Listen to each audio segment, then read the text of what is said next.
कृष्ण। तो हम पढ़ रहे हैं जपा बुक से अध्याय 16 शिष्टाष्ट का चौथा श्लोक। भवताद भक्ति अहितुकी तवई। शिल प्रभुपाद या श्रीमद् भागवतम के अपने तात्पर्य में दोहराते हैं। चौथा स्कंद 22वां चैप्टर 39वां श्लोक।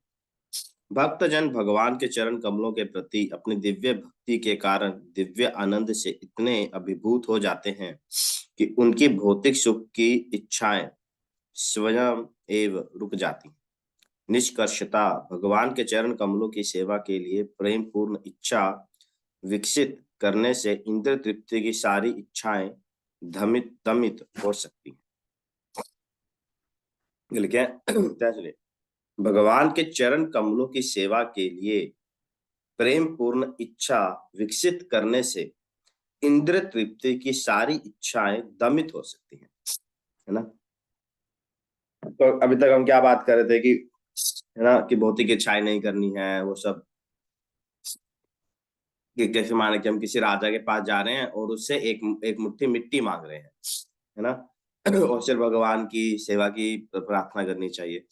तो ये सब क्या करे, सोल्यूशन क्या है ना, कि अब इच्छाएं नहीं करनी, अब ना सिर्फ बोलते रहे मुझे इच्छा नहीं करनी, मुझे इच्छा नहीं करनी, उस तरीके से तो इच्छा नहीं आएगी, है ना। इच्छाएं तो रहेंगी मन में, है ना, कि हमारा जीवन अच्छे से चले, अच्छे नंबर आ जाए एग्जाम्स में, है ना, कोई धंधा अच्छा हो जाए, अच्छी जॉब लग जाए, जब घर परिवार, इच्छाएं तो रहेंगी। अब कैसे किया जाए?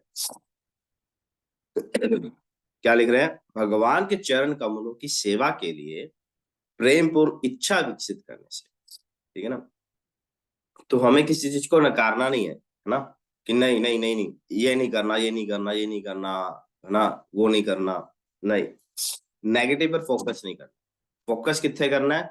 पॉजिटिव वाल, कि मैं भगवान की सेवा की कर रहे हैं, तो मैं उस सेवा ਨੂੰ किमें ਵਧਾ सकता है, किमें अच्छा कर सकता है ना।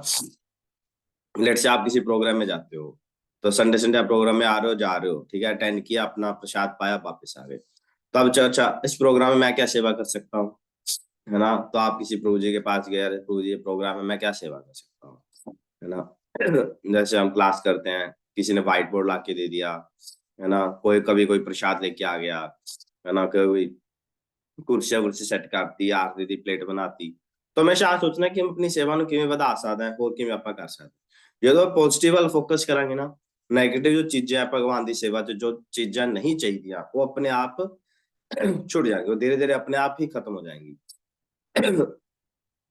तो हमें किसी चीज को हटाना नहीं है, बस जो भी हमारा जीवन चल रहा है जैसे, उसमें कृष्ण को ऐड कर देना है, और कृष्ण की सेवा के लिए हमको हमेशा सोचते रहना कि मुझे सेवा कैसे मैं और बढ़ाऊं, है ना। अपने आप वो सेवा को बढ़ाने की भावना आती रहेगी, और जैसे जैसे हमारी सेवा बढ़ती रहेगी हम और जुड़ते रहेंगे।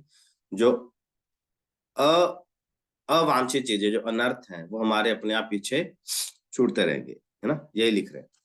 भगवान के चरण कमलों की सेवा के लिए प्रेम पूर्ण इच्छा विकसित करने से क्या होगा? इंद्र तृप्ति की सारी इच्छाएं दमित हो सकती हैं। यानी इंद्र तृप्ति यानी खुद की इच्छा, खुद की प्रसन्नता के लिए जो हम इच्छा करते हैं वो अपने आप नष्ट हो जाएंगी। और यहाँ पर एक और चीज है कि ऐसा नहीं है कि सिर्फ भगवान की इच्छा करो, खुद को मार दो, है ना, खुद को एंजॉय मत करो, खुद खुद हैप्पी मत हो, सिर्फ भगवान के लिए करो, ऐसा नहीं है। जैसे पति और पत्नी होती है, पत्नी पति की सेवा करती है ना। तो जब पति खुश होता है तो ऐसा नहीं कि पत्नी खुश नहीं होती है ना। When husband is happy, wife automatically becomes happy, है ना। जब पति अच्छा होगा तो निश्चित रूप से कुछ ऐसा करेंगे जिससे वाइफ को भी प्रसन्नता मिले। तो पति और पत्नी इक्वल लेवल पर इंजॉय करते हैं ना। इसमें ये भाव नहीं है कि वाइफ सबॉर्डिनेट है और हस्बैंड मालिक है, मतलब फिर हस्बैंड बॉस है ना, ऐसा नहीं है।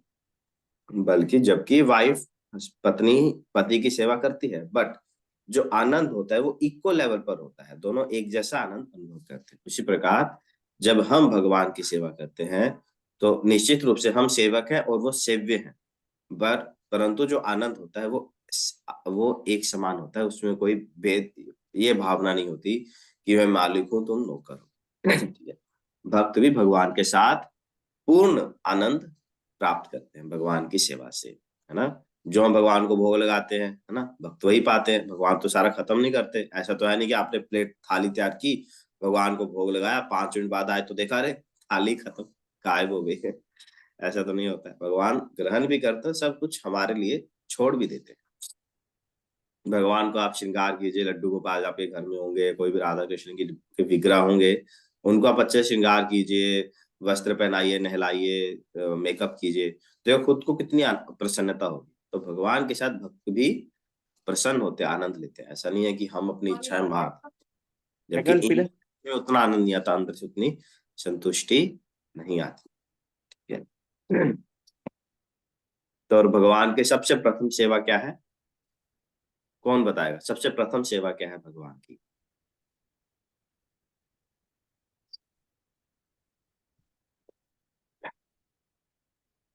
राधा जी बताइए, सबसे प्रथम सेवा क्या है भगवान?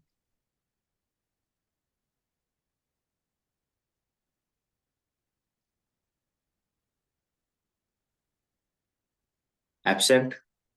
चांदनी आप बताओ। प्रभु जी भक्ति। भक्ति तो भक्ति नहीं, सेवा क्या है? भक्ति तो जनरल टर्म। प्रथम सेवा क्या है हमारी भगवान की ओर? चांदनी आप बताओ।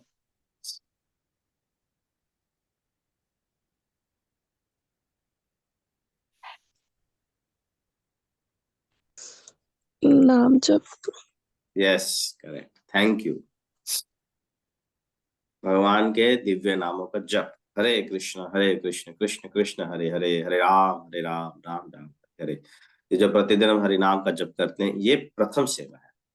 Chanting Hare Krishna is our first priority. सबसे पहले ये भगवान की सेवा, क्योंकि यही कलयुग का धर्म है। कलयुग धर्म क्या है? श्री हरि नाम संकीर्तन। ठीक है। तो चाहे कुछ भी हो जाए, अपने जो नियमित संख्या है हरि नाम जप करने की, वो कभी ना छोड़े हमेशा। अगर दिन व्यस्त भी है, कुछ ऐसे चीजें हैं कि समय नहीं मिलेगा, तो पहले से ही प्लान करें आप।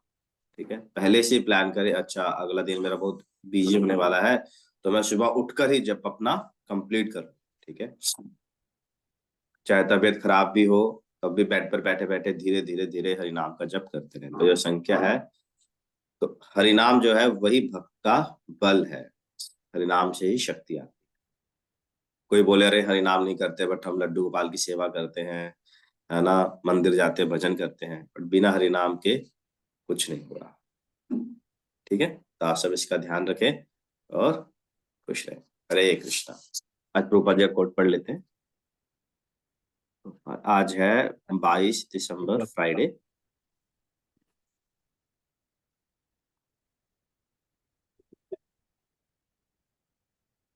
पूर्णता की कोई सीमा नहीं है। हम अधिकाधिक सुधार कर सकते हैं, और फिर भी श्री कृष्ण को प्रसन्न करने की कोई सीमा नहीं है।